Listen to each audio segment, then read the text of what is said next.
Okay, good afternoon. Good afternoon. A bit of a technical issue there. Hopefully, we are well. Good afternoon to all of those that are joining in for the first time. Welcome back to those that have been following me over the years. It's Monday afternoon. It's 1 p.m. British summertime, and every Monday at this time we jump on and do some live streaming, some market analysis. We'll look at the charts. We'll look at some fundamentals. We'll also discuss some psychology along the way as well. And of course, we do our weekly giveaway as well. So this week, our weekly giveaway is going to be on a new format. Basically, we are guessing the price of gold, okay, at the close of business on Friday afternoon. So it'll run basically for this length of this stream, which was about 45 minutes or so. And then it will close at 1:50, which is about 50 minutes from now. And get your best guesses in. Okay. Here it is now. Let's have a look here. Yeah. So get your best guess in. And we will look at the close on Friday, and I'll announce the winners every Monday. So obviously this week is our first week of doing it, so I have no winners to announce. But going forward, the free evaluation accounts will be given out on the following Monday. So you've got basically 50 minutes to get in there. I am going to do some analysis on gold as well, which hopefully doesn't impact your decision yourself. I actually have my own views on gold, and I'll talk about them in a minute. But basically, what I'll be doing, I'll be looking at this chart here. Now, this just happens to be, I have no preference, we have no allegiance with. I just typed in XAU, and the one that came up at the top there was gold on the Oanda chart.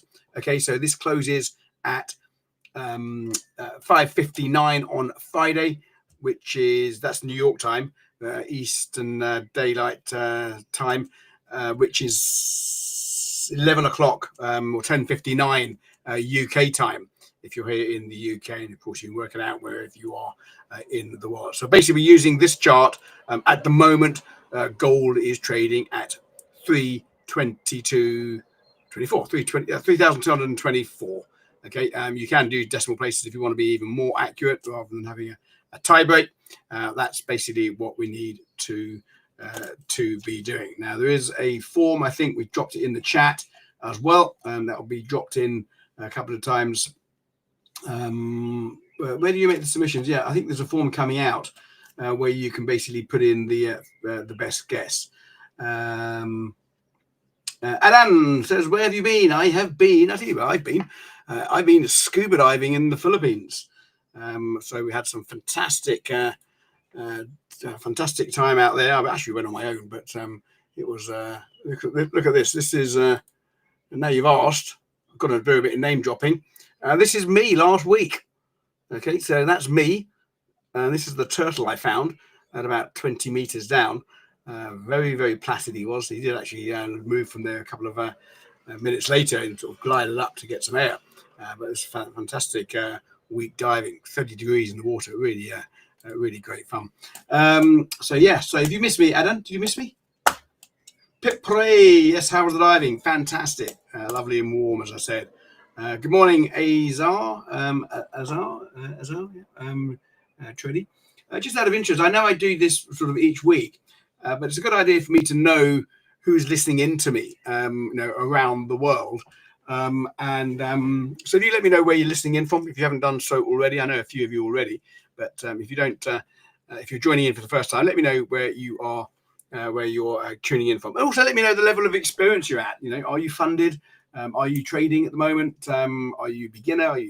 Have you been taking regular payouts? As much information you want to share with me, the better for these live streams. Make it a two-way thing rather than me just sitting here for 45, 50 minutes on my own talking.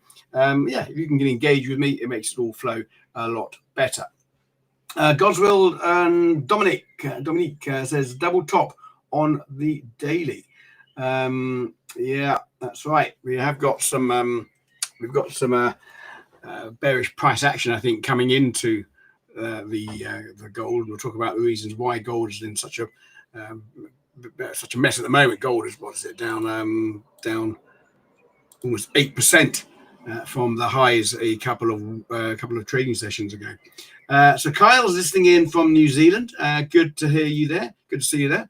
Thanks for all that. What level of experience are you at, Kyle? Have you been trading for a while? What's your experience in the markets? Right. Yeah. Let me just check this. We should be getting a drop down a form where you can fill in for the price of gold. I just asked the back office where that is because it should have been posted a second ago. Just bear with me a second.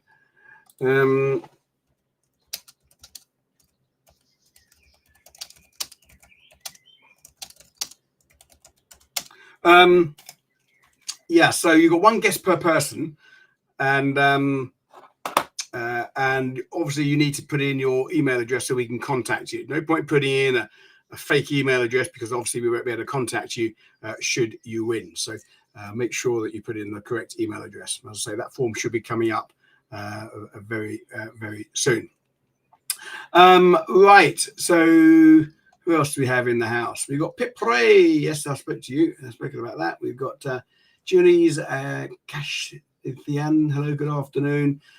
Davidson Sopo. Good to hear you. Good to see you. Good to see you again. Kian Wang. Good to see you as well. Allah. Good to see a few new names in here. Okay, so as I say, what I'm going to do over the next 40 minutes or so, 45 minutes, we'll have a look at some charts. We'll look at, first of all, what the main drivers were of the markets, where they have been over the last week, to see what sort of the main sort of movers are. Then we'll look at the fundamentals very briefly to see what's going to be driving the markets this week. A bit of data out this week, not a great deal. Apparently it's been pinned in the chat. So if you go in the chat, we're going to do it again. Apparently the form has been pinned in the chat. There you are. So it's coming up in a second, where you can make your guess, or maybe below here, also in the description, you might see something there as well. Yeah, you've got to make sure that the guess is on the form. Yeah, and then we'll look at the charts, and then we'll look at some trading opportunities. I'm going to pick my trade for the week, which was basically something that I will do, and we'll review it the following week as well. Sometimes it's Forex, sometimes it's commodities, and what have you. This week actually is going to be a Forex pair. But again, as always, we don't want you just taking these trades that I call, because I called it. At the end of the day, the markets on a short time period are reasonably random, and I don't have the authority, to tell you exactly where markets are going at any one time. I have my own views, I have my own strategies, I trade my own views, and I trade my own strategies. But if you're just picking one trade out of a whole bunch of trades that I might take in a week, then of course you're going to be completely random. I have losing trades just like everyone else. I have my fair share of losing trades. What I strive to do is to basically have more winners than losers over the course of a larger sample of trades, and of course my winners to be bigger than my losses, controlling risk at all times. Black Candle says not allowing me to view Oranda. Well, you can look at any chart basically, but I mean the gold at the moment, as I say, is trading at you don't have to look at the Oranda chart. Gold at the moment is trading at 3,222. So any chart that you look at, it's going to be pretty similar if you're trading CFDs gold. So you don't need to have the Oranda chart up. That's just to avoid any confusion when we set the close on Friday. That's the chart I am using, but all prices of gold should be reasonably the same. As always, this is the disclaimer. Please don't trade CFDs with money you can't afford to lose. This is not investment advice in any way, shape, or form.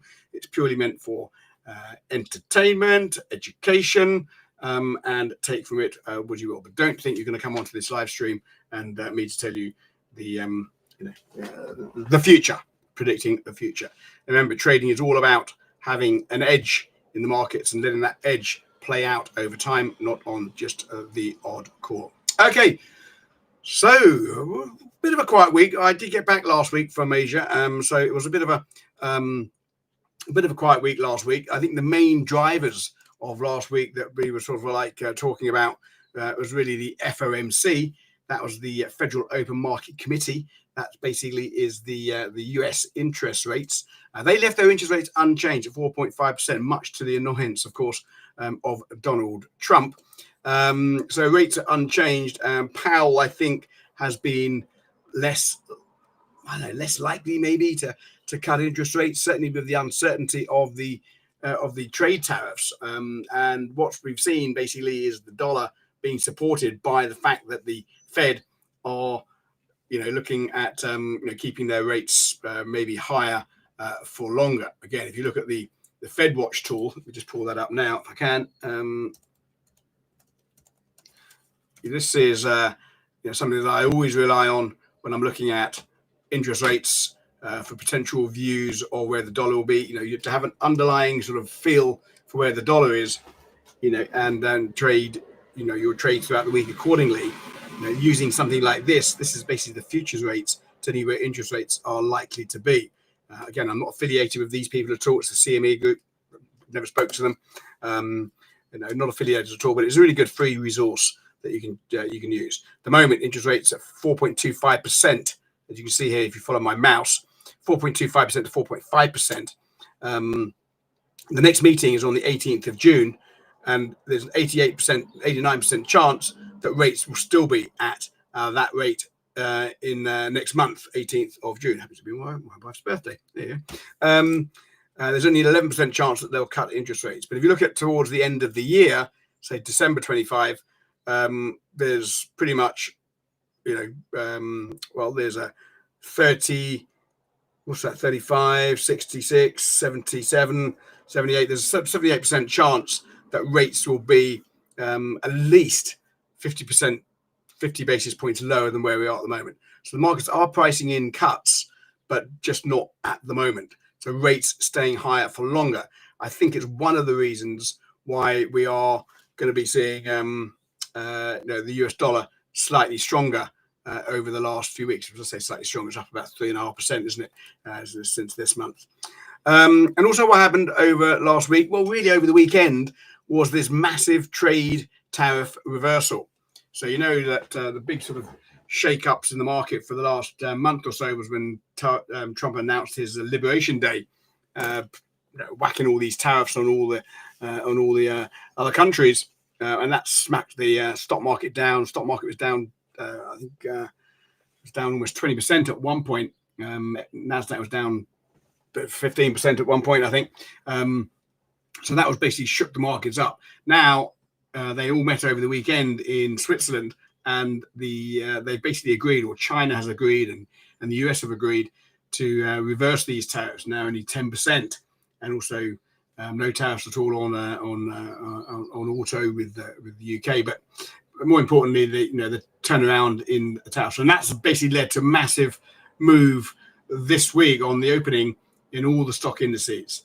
You had the NASDAQ up 4%, S&P 500 up 3.5%, the Russell, which is a bit sort of the broader stocks, that was up almost 5% overnight, just on these tariff reversals. So that's basically been the main drivers, and everything is reflecting that. You remember what I say in the past that there's a lot of correlation in the markets. Because of these tariffs, you're seeing the stock markets perform better. You're seeing gold flying out the gate. You're seeing euro under pressure. You're seeing gold come lower, and I think will continue to come lower. I don't want to influence your guess for the week, but gold's coming lower. Stocks are higher. It's a case of risk on. Again, risk on, for those that don't know, is if you think the economies are in good condition and economies are expanding, this is known as risk on. You'll tend to see the commodity currencies perform better.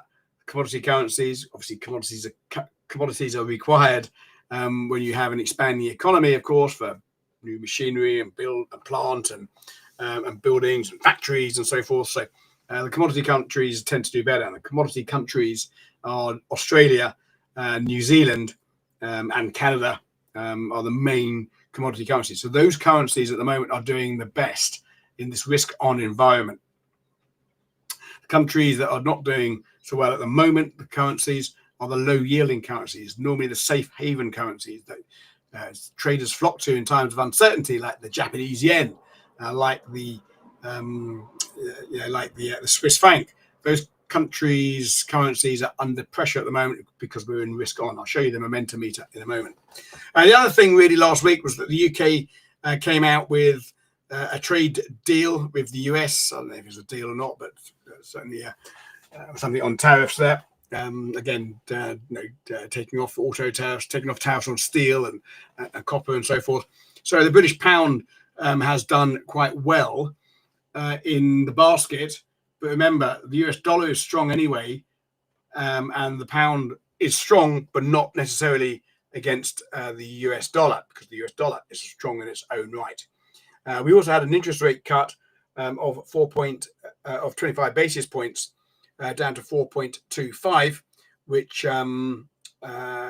was expected, but there were calls, and I think a couple of the panel members actually voted for a 50 basis point cut. And of course, if they cut by 50 basis points, that puts pressure on the currency. Yeah. Because they only cut by 25 basis points, again, it's helping support the British pound. Let's have a look here. Can I just have a quick see what we're saying here? Hang on, here we go. Let's pull you up here. Andrew, if the market has already fallen so much today, can the market react to CPI data tomorrow? Yes, I think it can react to CPI data. I mean, CPI, Consumer Price Index, for those that don't know, is not the biggest barometer that the Fed use when they're looking at interest rates. They tend to use the PCE, Personal Consumption Expenditure. But nonetheless, it certainly can. But I think the bigger picture is the tariffs, Ola. I think the CPI, well, certainly it's a red flag. We'll talk about it in a second, a red folder. So it certainly has potential to move. But I think it will be short-lived. And the CPI data very rarely comes in much different than what they're expecting. So I'm not getting too excited about the CPI data. And when you say the market has fallen so much today, I don't know what market you're looking at apart from gold, maybe. But the stock market is considerably higher. So I think it's not fallen; it's gone the other way actually. But I hear what you're saying. What we got here? We got CPI has caused a big gold increase in 2 days, increase on the 10th, being lower than predicted. Yep, Kyle. Yes, I think so. CPI is a good data release that can often move the markets. Whether it has so much of an impact this time, I think is more, as I say, related to the fact that the tariffs are, there's a bit of uncertainty taken away. I think they've paused the tariffs for 90 days. But yeah, I mean, it certainly is a bigger mover. So that's basically what were the main drivers last week. It really is about tariffs and a bit of an interest rate decision in the UK. Last week's move was very quick summary. Gold was up 2% last week. All that's down this week. S&P 500 was up 1.5%. Pretty nothing really. We had moved over the tariffs of 10-12% in a week. S&P was up 1.5% last week, a lot more this morning, of course. Dollar was up 1.5% last week alone, up 3% this month, up again today. Bitcoin, that shot out of the gate, up 11%, 12%, I think, which was a big sort of mover.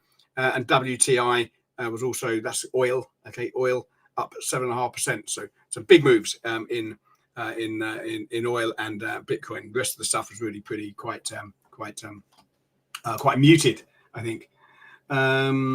Trump is the market mover at this point. Yes, it is, Ian. I agree. Trump is the market mover. Anything that Trump does, needs to be paid attention to. Honestly, I don't do it myself because I don't do fastest fingers first. But I don't know if we can subscribe to his social platform. What's it called? Trump Social or something. Subscribing to that and getting this firsthand. Sometimes you could be 2 or 3 seconds ahead of the market when you see some of his comments that come out. So I haven't done it myself, but it might be worth looking at some point. In fact, I'm even going to make a little note for me to do that. Right.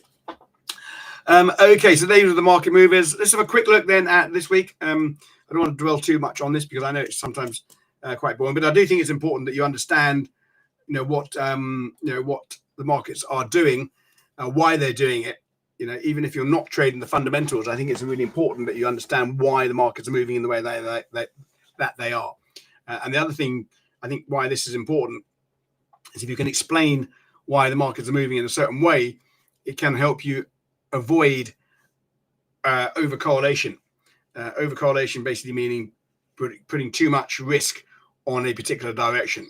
So for at the moment, if you were to sell gold, buy the stocks, buy the gold, and buy dollar, and sell the yen, that's all correlated in the same direction.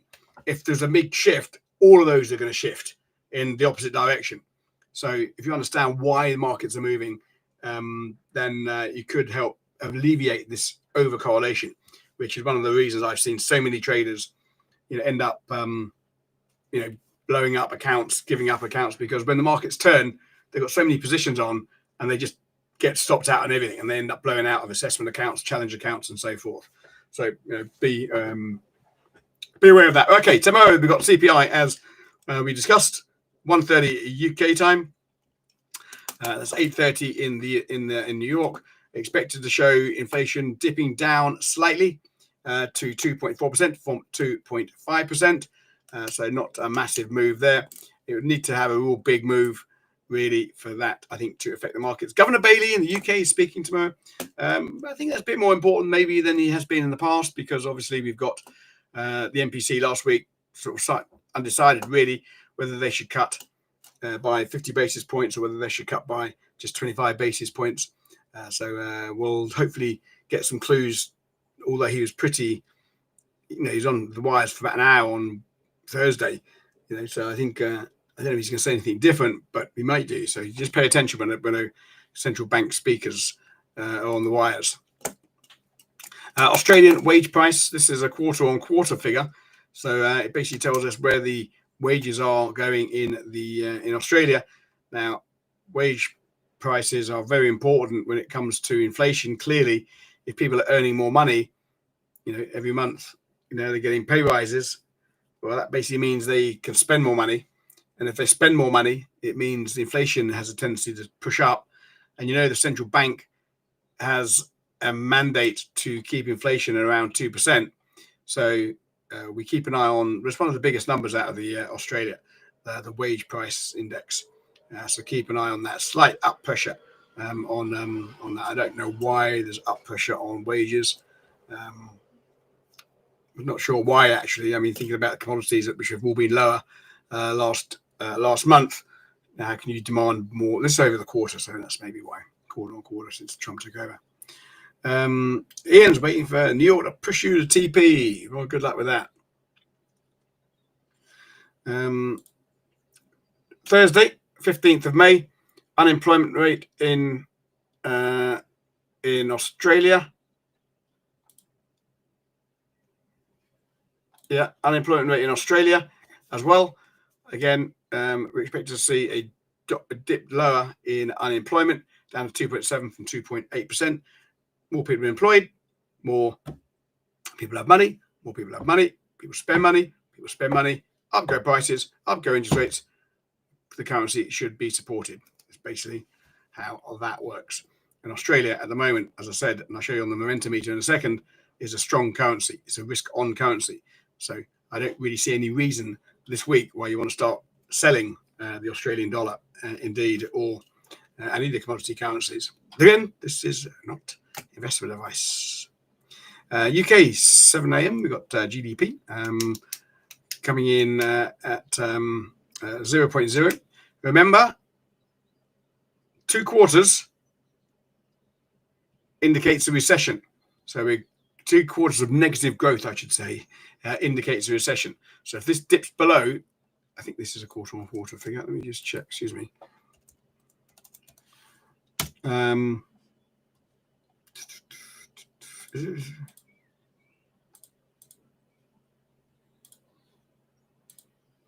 Let's look. No, okay, I read it. It's a month-on-month figure. I thought so. So it's a month-on-month figure coming in at flat.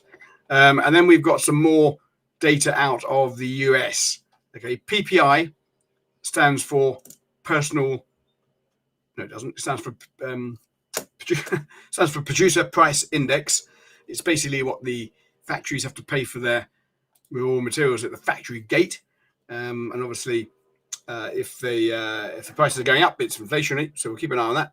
Retail sales expected to show a bit of a drop month on month to 0.3%. Of course, tariffs and uncertainty is weighing on the sales in the US. We've got unemployment claims as well. The weekly unemployment claims on Thursday afternoon. It's a weekly number. And then we've got Fed Chair Powell speaking, having seen the data for this week, CPI, retail sales, PPI, and so forth. It'd be interesting to see if he's taken any more of a clue onto his timing of interest rates.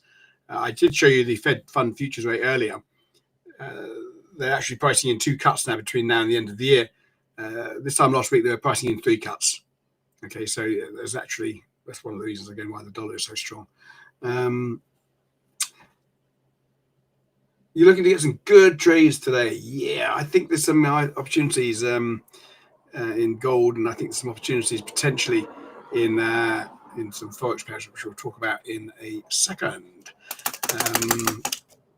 PCS, personal consumer sentiment on Friday. I don't really look at this too much, but I know the central bankers do.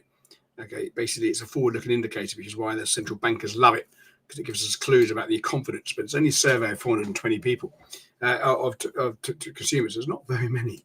But basically, if the sentiment is strong, as it is here, then it could be sort of, again, interest rate pressures to the upside. Okay, so that's basically where we are. All right, I'm looking at gold. Okay, so this is one of my. I was humming and hawing about my trade for the week this week, whether it should be gold or whether it should be a Forex pair. I've actually opted for something else. I've actually opted for the euro against the British pound. But here's what I'm looking at here. Okay, so this is basically. For those of you that follow my trading style, I have 2 real strategies that I trade. One is trend following, and one is reversals, different time periods. Okay, and the reversal strategy is basically on the higher time frame charts, and normally on the 4-hour and so forth. So basically, what you've seen here, I didn't take the trade. It was last week. I just got back from Asia, so I wasn't actively involved in the markets. But this would have been a perfect setup for me, and it basically comes with this pattern here. You see here, we hit this high, pulls back. This attempt, okay, to take out the previous high, it fails. Okay, with this really sort of long-legged doji. What do they call that? Gravestone doji, whatever it is. But this, having attempted to get back up to these previous highs, so you've got basically this zone in here as a resistance zone. This is where you will definitely would have seen, I would say, some institutional selling. Okay, certainly when you see this type of price action, where you have that big momentum candle, and you have like 3, sort of 4, selling. If you look on the daily chart, if you look at that, you'll see really big sort of Marubozu candle. There it is. Okay, so that is definitely an institution candle or a bigger play. This is not just us here on our MT4s that are selling this. This is institutional money selling from these levels. Okay, so this is on the daily chart. What we saw on the 4-hour chart was a push back into that zone, but it failed to take out the previous height. So this is the pattern you'll often see me talk about. It's what we call the break of structure, and that is an indication for me that we are now in a downtrend. Okay, we have come into some support zone. So this is a support zone now in the in XAU USD. A way I will be looking to trade this, and this is what I'm looking at now, is for a break of this zone. So, and be patient. You can absolutely be patient. You don't trade here at the moment. It is a support zone. It was held on the end of April, okay, at 3,240 sort of area. So this is, a support zone. Okay, just sort of like dropping back to the, to the left of the chart, you'll see that sort of daily indecision at this zone. What I'm looking at, the way I'll trade this now, is only to the downside. I'm not buying it. It's only to the downside. I'll look for a break, a potential retest, and then we're coming back down. My gold pick for the week, and this is not my trade pick for the week, but my gold pick for the week is seeing gold down to retest below 3,000, the 3,000 level. Okay, so that's my pick. Now, again, you've still got another 20 minutes to place your gold pick for the week. Don't let me influence you. What do I know? I don't know anything. That's just the way I trade my strategies. Okay, so for me, my gold target is going to be 2,990, just dipping below the 3,000 levels. Big move. Yeah, big move. It is, in fact, a, where is it? We got a, so that from here, that would be another 7% move in gold. Long way to, you've got a massive, sort of V. This is where this is institution stuff, yeah. So this is where I expect it to be protected. 2,290. This is that led to that big ascent. But often you'll see, and this gap here as well. I'm just talking as I speak, but this gap here from the previous low to the high to that swing high, that 100% of that move is basically down to that zone as well. So that's why I quite like this move. So gold for me trades lower, and if you're trading gold lower, well, depending on where you are, what time period you're on. Excuse me. So yeah, I mean, this is a 15-minute chart. Okay, once you picked your battles, you can find multiple entries for trend following. Okay, so we are now, I'm only taking short trades unless I see a reversal, which would be maybe down there at the 2,900. But for me, I'm taking short trades. Look, see where we've come in here, though. We've come right into this 2,200 level, which was respected there, and that's why it's bouncing off it now. This is the technicals in pure play. I would like to see a break of this, retest, and a continuation down. Okay, so we'd have to wait and see what's down here. We don't know. I'd rather other traders show me with their money rather than me show with my money what is down here. But a break of here could indicate a pullback. And if you're trading the trend, the boomerang trend following, then you pull back, wait for the pullback into previous liquidity. So here, the previous liquidity would be at that level, 3,200, if we break. If it doesn't break and we have a pullback now, I would expect the pullback to stall around the 3,300 before the trend continues down. It'd only be really above 3,350 would I be thinking about, oh, hang on, maybe we're going to have a retest of these heights. So as long as we are still in the bottom half of this range, okay, so the bottom half of this range, which would be basically around there, I'm only taking short trades. Short trades, pullback. Yeah, that's the boomerang. Oops, daisy, excuse me. That's the boomerang reversal there. Not reversal, boomerang trend. Yeah, there it is again for trend to the downside.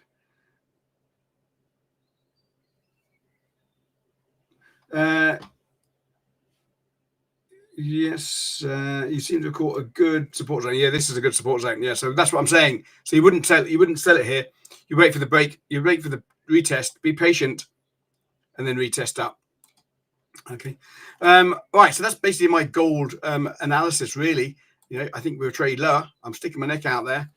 All my trades at the moment will have the same bias, and if I'm wrong on one, I'm going to be wrong on pretty much all of them, which is fine because I'm not going to be trading all of them. I'll just be trading the high probabilities, and I'll risk manage accordingly. So no more than 0.5% for me on this bias, which is, as I say, all pretty much in the same direction. Right. Don't forget, you've got 15 minutes before we shut the doors on the gold trade.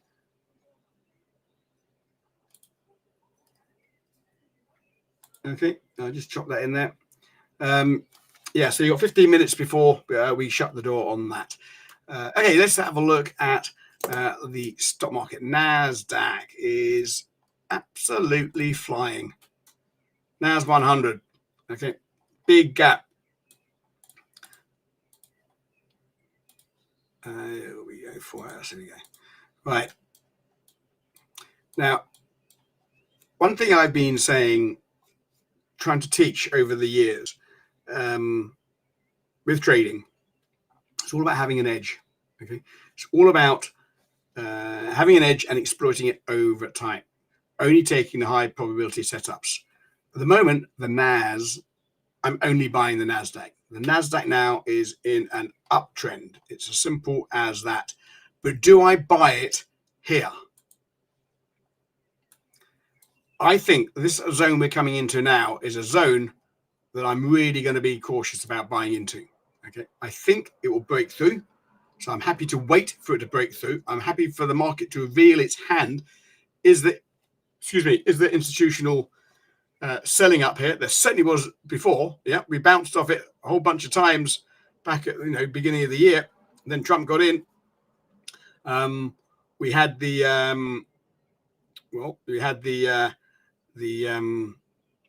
sell-off. You had the tariff sell-off as well. This is the tariff sell-off, I think, which led to that big move. We were down 17%, 18%, the NAS on the Trump tariffs. We're now higher than where we were when Liberation Day happened. Okay, but I think the sell-off really began at this level. So I don't buy into it. So this is the hardest trade in the book, to sit on your hands and do nothing. Hardest trade in the book, yeah? Because you see everything aligning. So I will not trade these levels if my profit target has to be the other side of a massive level.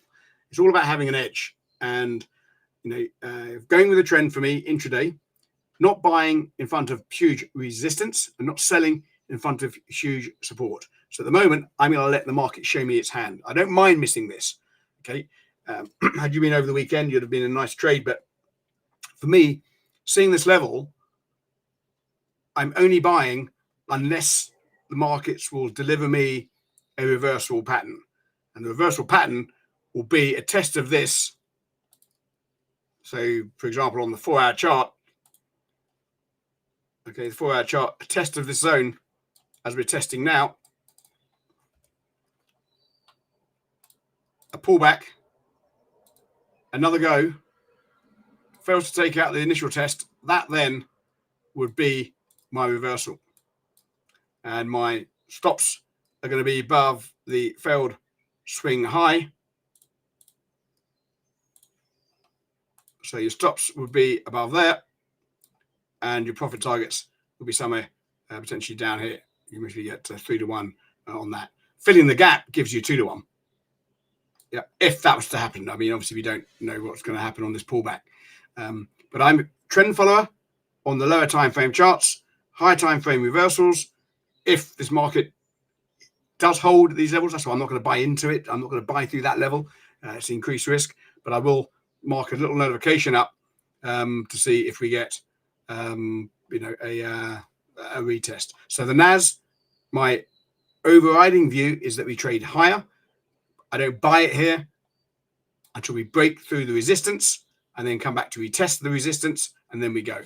Then you got some fresh air, or what do they call it, blue sky, up to really up to 22,000, really. That's the NAS. The S&P 500 is pretty similar, really. We've got, if you look at the S&P 500, actually thinking about it, looking at this S&P, this has broken through resistance. Yeah. This here was this crosshairs is where the Liberation Day was. That's when the tariffs came. We're higher than that now. Yeah, considerably higher than the end of March levels. this will be supported. You can safely have stops below here. Buying this now on pullbacks, trend continuation over the NASDAQ, over the S&P 500. I'll choose the S&P 500 because I don't see any real roadblock resistance up until. Well, I don't see any roadblock resistance. So now you can drill down to the lower time frame charts. Whoops, daisy, excuse me. Drive down to the lower time frame charts and apply your strategy if you have a strategy on the pullback. Never want to buy the tops of candles, never want to sell the bottoms of candles, buying on the pullback. I mean, you have one here. I mean, I don't know. This is a 15-minute chart. For those of you that want to trade the 15-minute chart, had you been trading the 15-minute chart on this, yep, this pullback here, straight into previous high, that's where you have this doji. That is a buy on my strategy. Doesn't mean it's going up, but on my strategy, on the 15-minute chart, you can take this down as low as you want. You can take this down to 5-minute chart, 1-minute chart. Just remember, the lower you go, the more random it becomes. Because obviously there's less traders making up a 1-minute candle than there are making up a daily candle. Okay, so you want obviously where the volume is to be more more relevant, I think. But there, I mean, you've got look for your profit targets. Higher time frame. I mean, yeah, I mean, I think that's, I mean, you could take this higher. You could take this right up to 6,000 and beyond.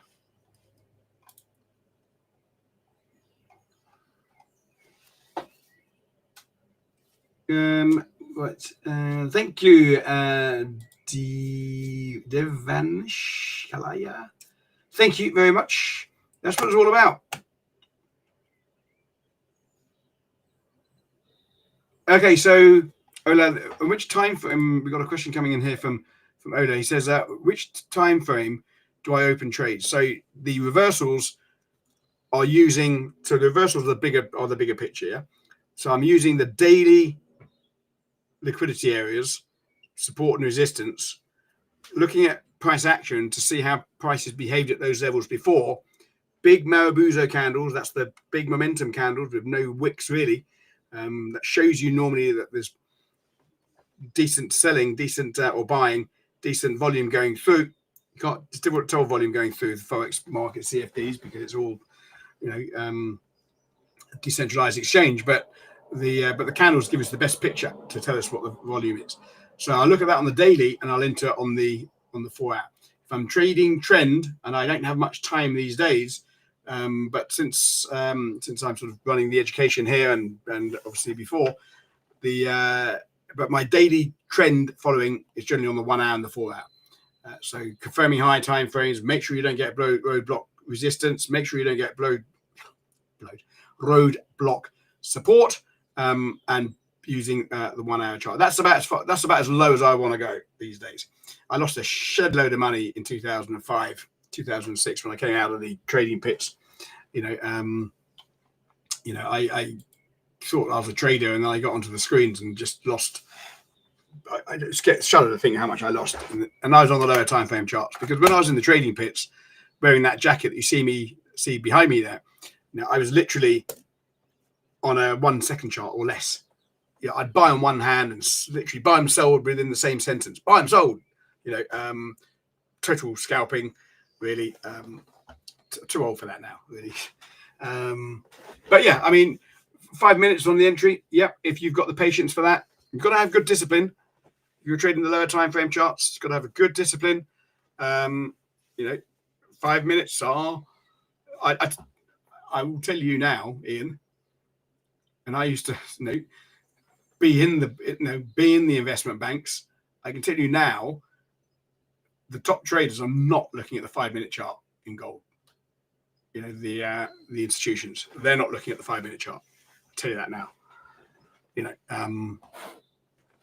doesn't happen.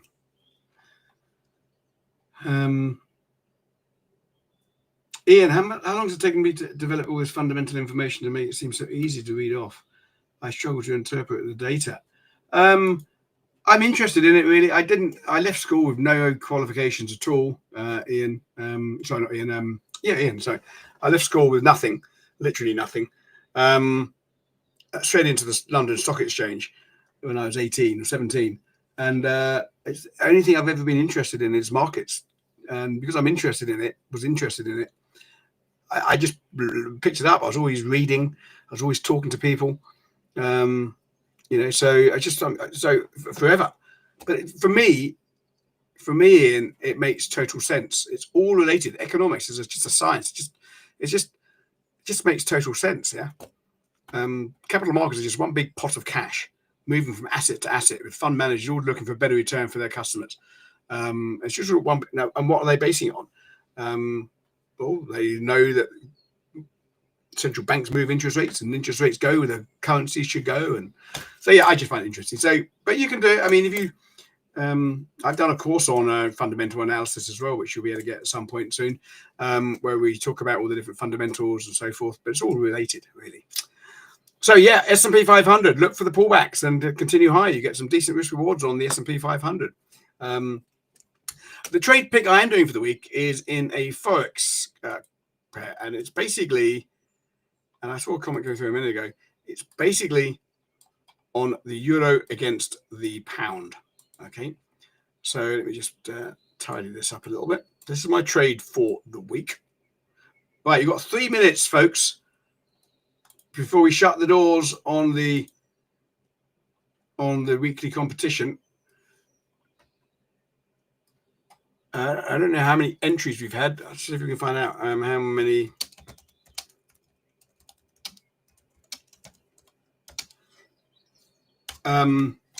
Yeah, you've got a couple of minutes left. Let me just put that up there for the last minute so you can see it.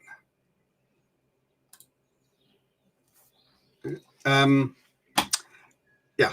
Okay. So 2 minutes. Right. So yeah. So the euro pound fundamentally, this works to the down to the downside. So if you're selling this currency pair, then you are basically buying the British pound. So you're selling the first quote in the currency, which of course is the base currency, and you're buying the quote currency, which in this case, of course, is the British pound. So we're selling the euro against the pound. Right? This is. Oops, daisy. Let me just take this up to the daily. Right. Top-down analysis.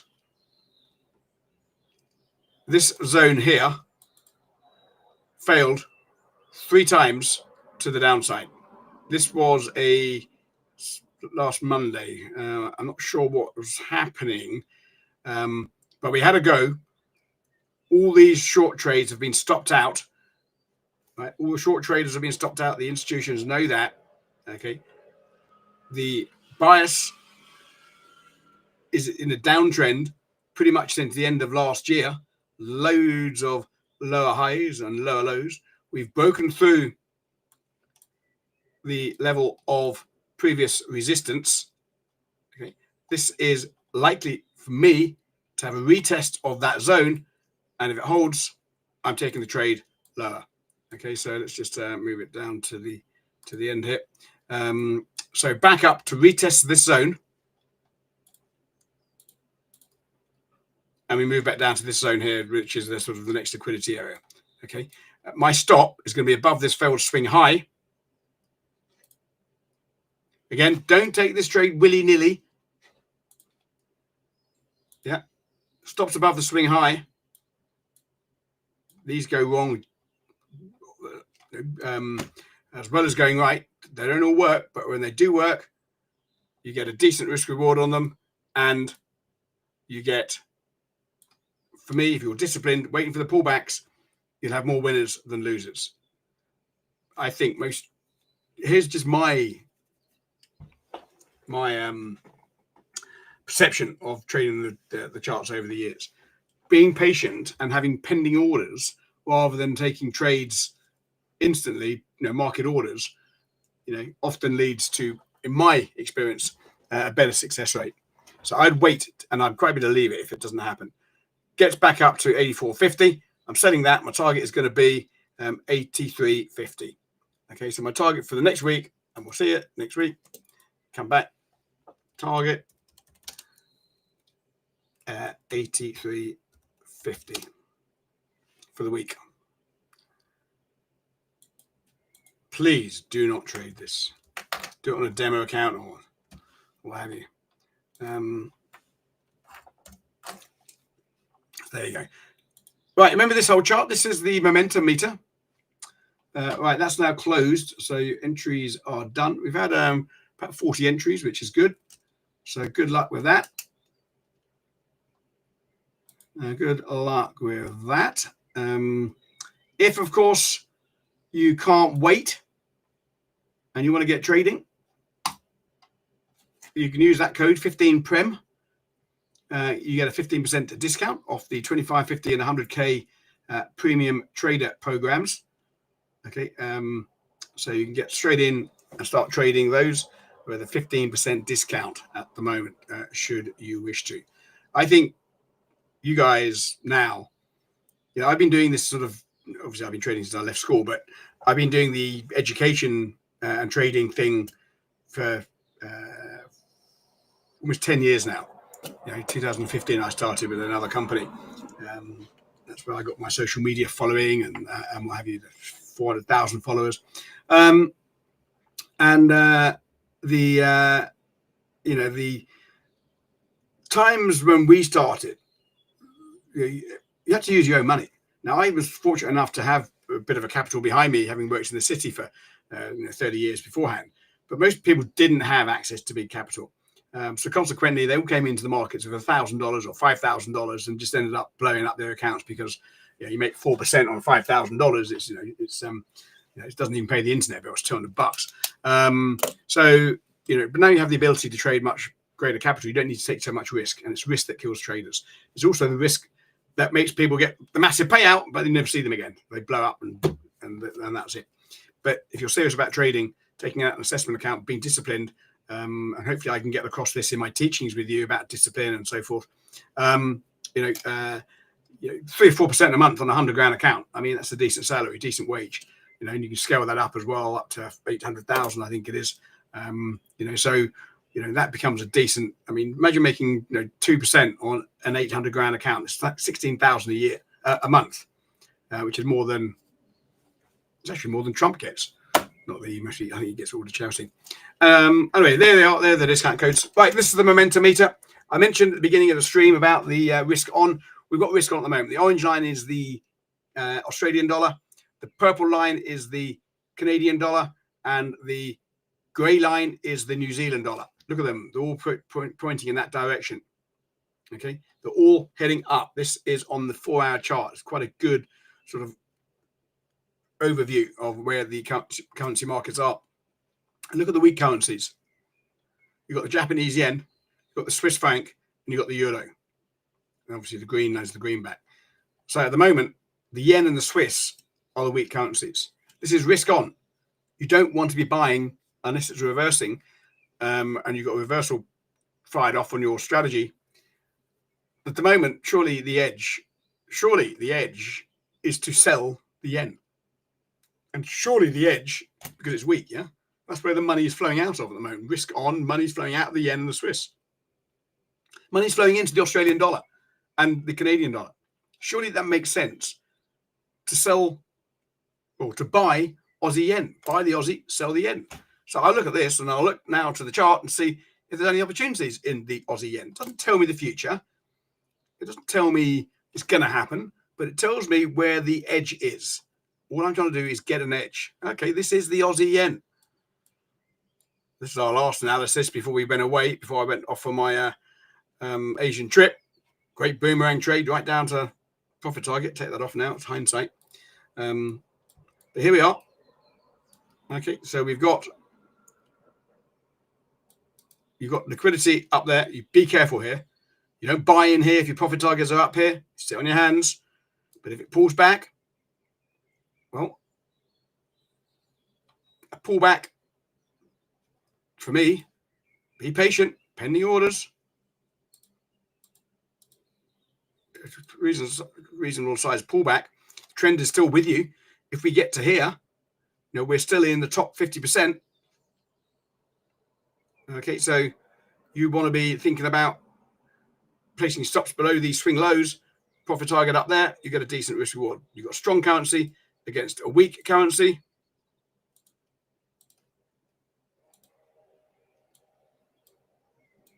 And there you get about 1.5 to 1, waiting for the pullback.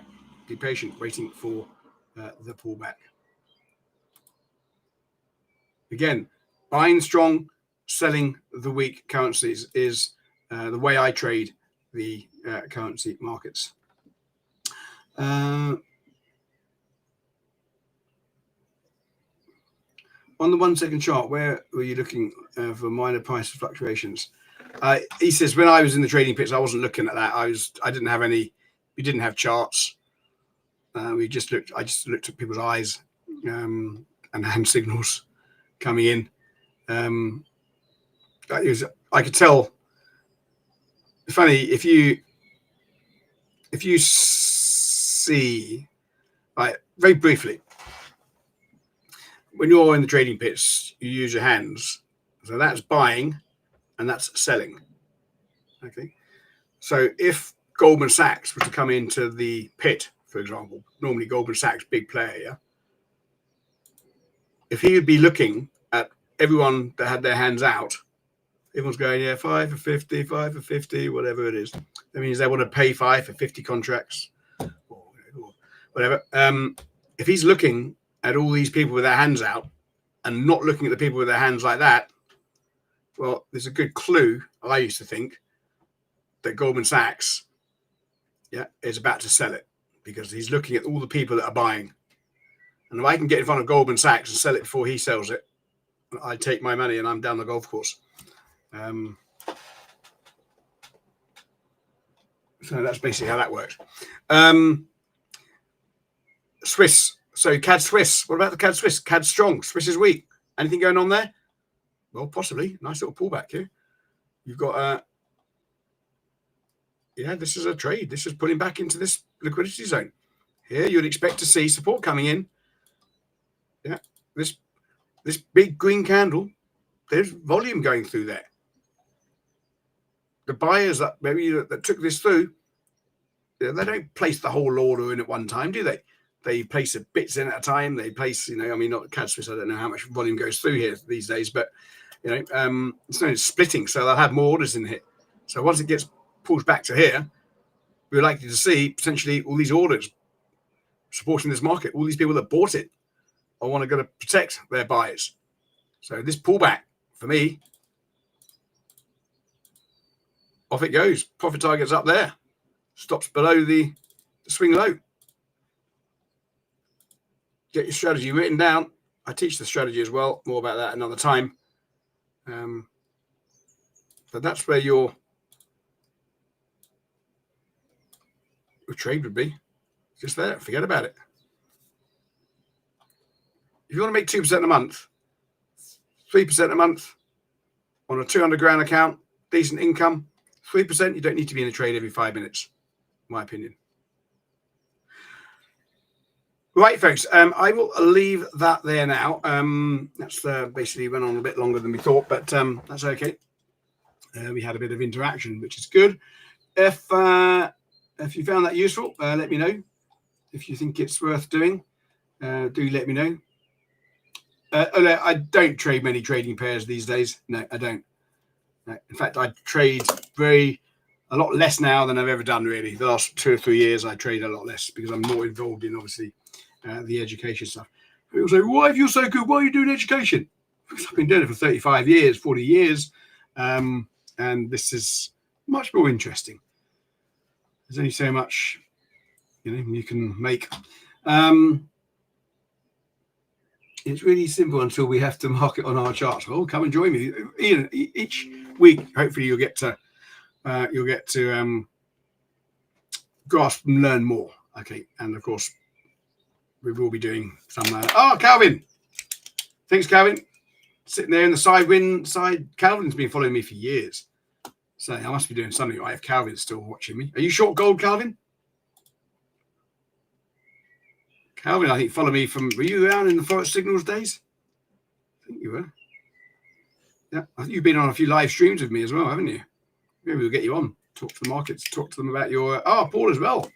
Some of the old names popping up, or sitting there in the wings auditing me. Good to see you. If you like what I do, then if you like this, then do just let me know. Leave a comment on the YouTube as well. I think you can leave comments. And see you next week. Well, we're giving away the assessments perhaps. Has anyone? What's the? Someone share with me what you've picked for gold. 3245. 3245 is really short. Okay, yeah. Let me know what your suggestions were for gold. Too late now because it's all closed, but you can let me know. I'll check it anyway after the stream. I'll look at the form that everyone filled in and see what we got. So that's good. Okay, folks. Thanks for tuning in. We'll see you next week. I am going to be streaming midweek as well when we have some big news events. So smash that like button. Oh, I hate when they say that on YouTube. Smash that like button. But yes, smash the like button. Thanks, Ian.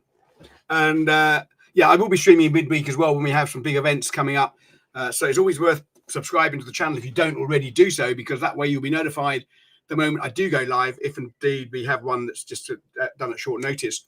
I'm always going to stream the non-farm payroll, of course, maybe CPI as well. I won't do CPI this week because I think it's not such a big event. But we will stream midweek as well. And if you like what you see, then let me know, and I'll do some more for you. In the meantime, have a good week. Stay safe, be disciplined, follow your trading plan. Don't take trades willy-nilly. That is the short, fast way to the poorhouse. You need to have a plan. You need to have it written down. You need to be accountable to it. If you don't, hate to say it, guys, but you know better than gambling. We know what happens to gamblers in the long run. Great fun, but not sustainable as an income. Thanks, folks. Have a good one. Speak to you soon.